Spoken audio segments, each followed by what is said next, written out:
Okay, hari ni guys kita berada di Symphony Hills, one of our client yang mana kita nak assemble kan sofa-sofa semua lah yang ada dia beli kan. So let's go check it out.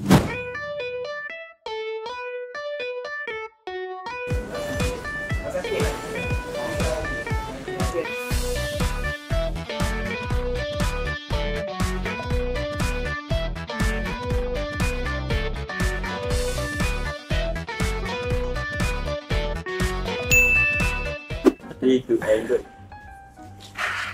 Kamu dapat biru dah, sorry.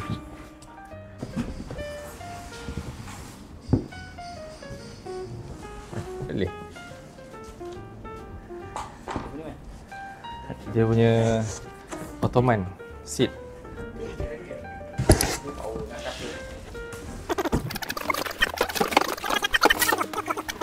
Itu cushion heavy item 2% lift. What is this? Itulah ni dia punya base dia tak Base apa ni. tahu lah. Mungkin dia punya sofa kan? Aku rasa yang ni kat situ. Yang lagi satu kat sini. Pasal aku rasa yang dua atas tu dalam bilik tu kat sini kot. Yang itu. Yang itu.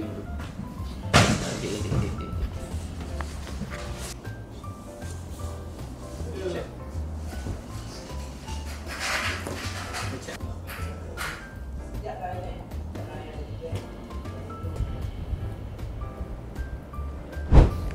Okay, so macam korang nampak kat sini, kita dah almost 90% nak siap untuk sofa L-shape ni. Dan kita ada lagi sofa 2-seater dekat sini, ada single sofa juga kat situ dan juga yang lain-lain lah. Kita nak start pasang. Okay.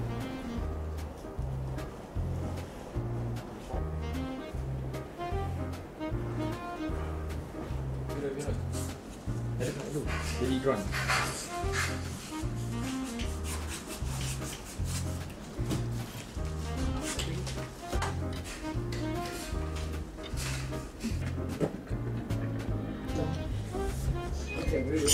Okay, kita dah pasang semua sofa termasuk dengan 2 coffee table.